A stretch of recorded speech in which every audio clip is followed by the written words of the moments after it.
Well, hello there, YouTube. This is Sean Patrick Ryan Smith, the pipe smoking specialist, and we are celebrating Memorial Day weekend here in this glorious country we call the US of A.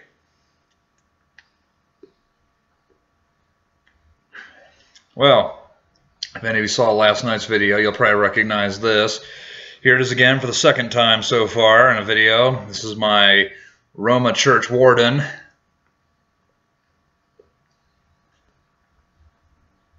Better known as the Iron Duke.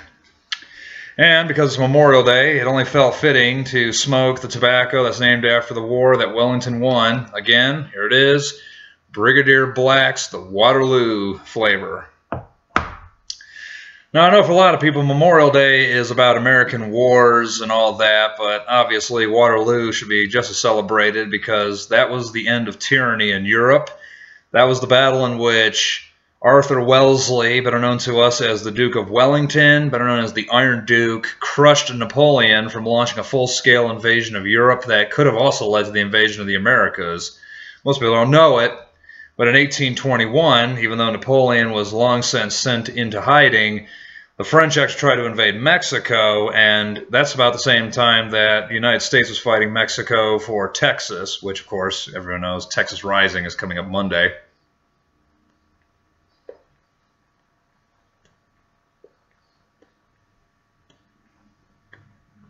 So, hey, think about this. The little Frenchman could have very well invaded us.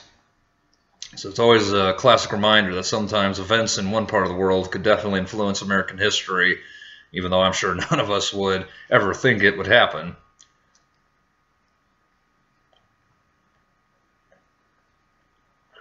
But Memorial Day, like Veterans Day, is also important to guys like me who served in the military because it's a reminder of what we gave for our country.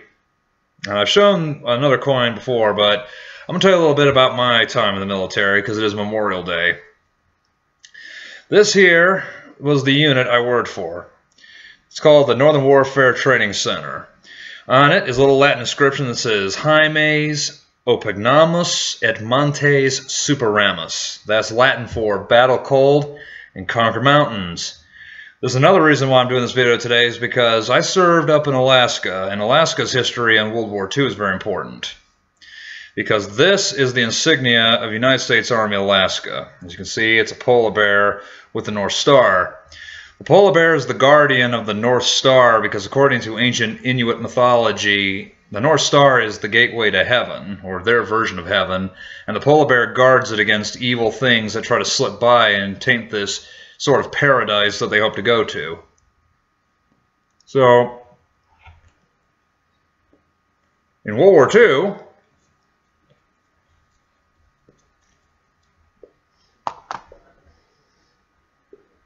it was no big surprise that we had to defend our home territory against the invading Japanese. Most people don't know this. Japan came very close to landing at least in the Pacific Northwest Americas during World War II because they attacked what's known as the Aleutian Islands. It's a series of islands that goes down the Alaskan Peninsula off the coast. And the story goes that the Japanese actually at one time conquered at least one of the two islands and were holding on to them. So,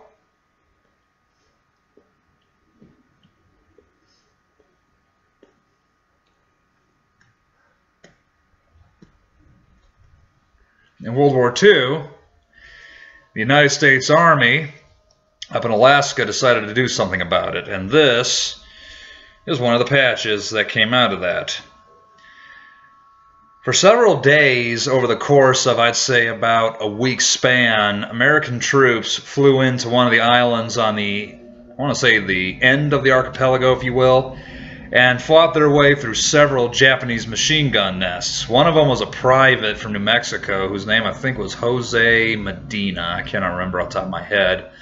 And the story goes that he lost his life trying to reclaim the island from the Japanese by storming every machine gun nest up until about the last one when he finally got fatally wounded by Japanese gunfire and he got killed. However,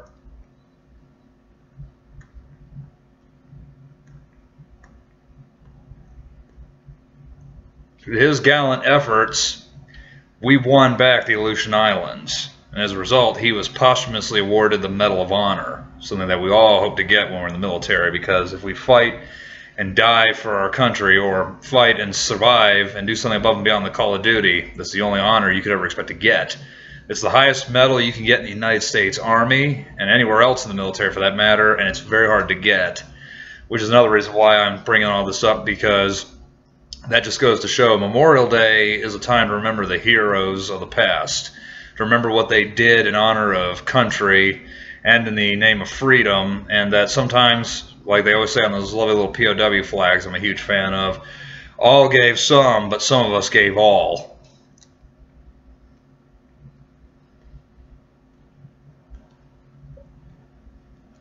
For guys like me, Memorial Day is a time to remember those events, and that's why I bring that story up, because being an ex-Army soldier, I wanted to make sure that I told at least some part of that story.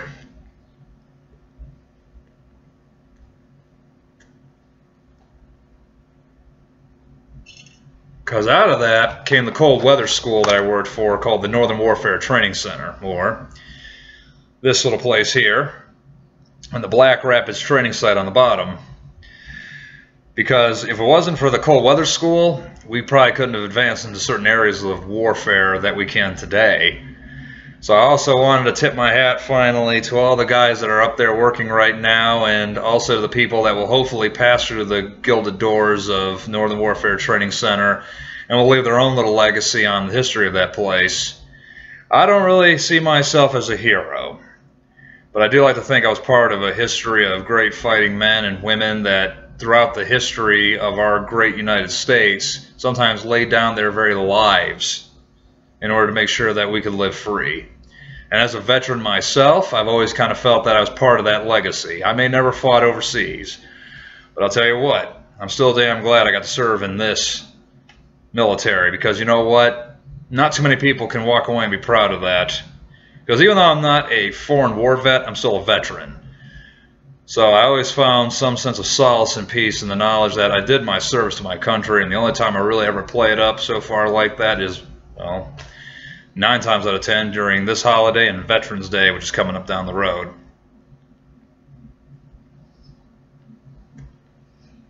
However,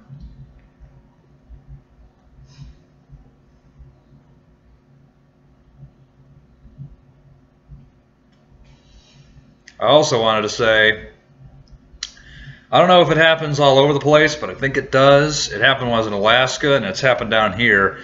Sometimes during the year, they have something called the Veteran Stand Down. Now, I know I probably mentioned that before, and I think I have. I'm trying to go to one in June of next month. I think it's June 12th. And that's important, too, because this is where all the homeless veterans, and not just homeless veterans from Vietnam, there have been homeless veterans in my generation. They go there to get haircuts, they go there to get food, they go there to get baths, clothes, all kinds of nice things that people give to them and donate to them for what they did. And if you ask me, that also is very important to go to, and not just for guys like me who served, but for even those of you who didn't serve, because it goes down there and it shows veterans you appreciate what they did. Because not everybody will serve in the military, but it's also very nice to say, hey, but at least I can go see the guys that do and say, hey, you know, thank you for what you did. Because a lot of those veterans are like the Vietnam vets. They served over in the actual combat zone and survived. So it's also to show them a little bit of appreciation for what they gave for, you know, your freedom and the country. And I'm not saying you have to, but if you can, please try to go to these things. Even if you don't donate nothing, go down there and see these vets and at least shake their hands and say, hey, thanks for what you did for your country, because these guys went through hell sometimes to make sure that we in this 21st century could live in a free country, and that we could live under the, you know, the flag that we've had for 200 years and show them that we appreciate what they gave. Because like I said, some of those guys gave all and did not come back alive. Some of them never came home from those combat zones. Some of them did die overseas. So it's to show them that, hey, we appreciate what you did, we appreciate what you have been doing, and it'll also give something to future veterans and guys that will in their of an age to do so, that they can join the military and have some pride and solace in what they did for their country. So it's something to think about.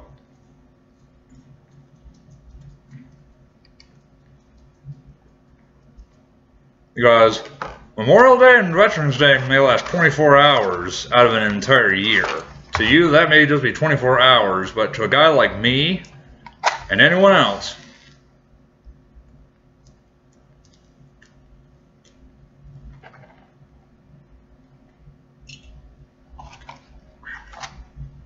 you got to remember, the title of veteran does not come off. This does not come off. I will wear these dog tags pretty much to the day that I die, because I want people to know that even though I no longer serve in the military, I'll still always have served in the military. My ruck marching days may be done, but I still served my country. So whenever you see a vet, always say thank you, because I know Memorial Day and Veterans Day are the two biggest holidays of the year where we celebrate being a veteran. But you got to remember, the title of vet never comes off. That's a title we carry for the rest of our lives to the day we die. So that's why I wanted to do this video today, because it's also to tip a hat to some of the guys I'm sure that are in the YTPC that one time or another they went down and served their country. And like me, you may never saw combat, but you still served. And you damn well deserve to be appreciated and thanked. Now, I don't know which ones of you guys, especially my subscribers, I might have served in the military, but I want to say thank you for what you did for your service, as I'm sure at some way you're probably going to say, well, thank you for what you did as well, because that's the only time I don't take modesty is when I'm getting thanked by a fellow vet, because we all did our time, and we all deserve to be appreciated to some greater or lesser degree. But definitely, I think the greatest appreciation needs to go to the guys that actually went down range and saw the action overseas, which is why we celebrate Memorial Day anyway, because that's to remember what those guys gave. Memorial Day is not remembering little piss ants like me who only served his 3-year tour. This is for the guys that actually saw the nastiest parts of combat that, thankfully, some of us will never have to see.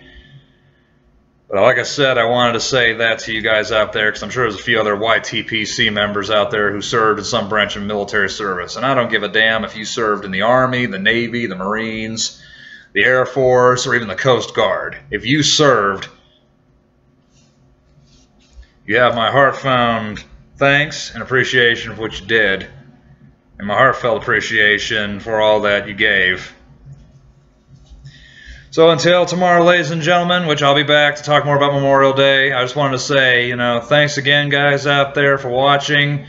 And like I said, keep watching. I'll try to get more videos out. I got one more coming tomorrow, and then we're going to see what happens the rest of the week, because like I said, I promise no more videos after this. However, I do want to say again, thanks to all you guys that served the country. Thank you for what you did, and I definitely want to give an even bigger thanks to the guys down there who, you might not have seen combat, but you still wore the uniform. Because guess what? Hey, this is for us, guys. It's always a reminder that some of us gave all, and that some of us may not have given as much, but we still sacrificed a handful of years of our lives, if not the full 20-plus years of our lives, to this great country that we call the United States of America. And even greater thanks goes to my father, Joel Anthony Smith, because he did serve 20 years in the United States Air Force, and he was a Gulf War veteran. He went through Storm and Shield. He deserves the thanks, because I know most people say that's not really a war, but you know what? He still went down there, and men and women still either died or got injured in that fight to keep Saddam and that little bastard out of frickin' Kuwait and all those other terrorists at bay. And even greater thanks goes out to the guys of the Northern Warfare Training Center, especially to the boys I served with, Jason Gasses, Keith Aruni, Kevin Nelia, Kun Yuan, Nicholas Everett. I hope you guys continue to battle cold and conquer mountains. But before I go, just got something to show you. I made the video today too. Yesterday I promised on my other channel I was going to do a drinks video. I did.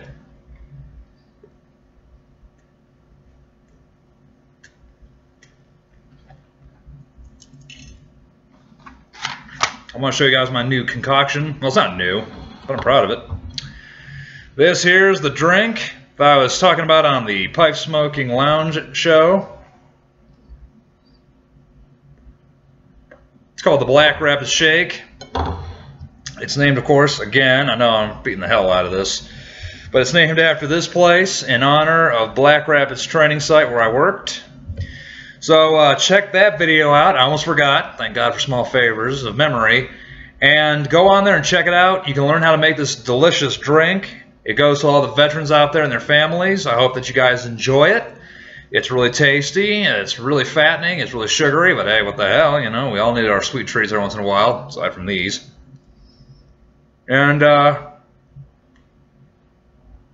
like I said, I will be back tomorrow definitely to celebrate Memorial Day with all you guys. And like I said, you know, remember, folks, at the end of the day, the term veteran, it never comes off. So until next time, officially, this was Sean Petrigrine Smith, the Black Rapids pipe smoking specialist, saying, battle cold, conquer mountains.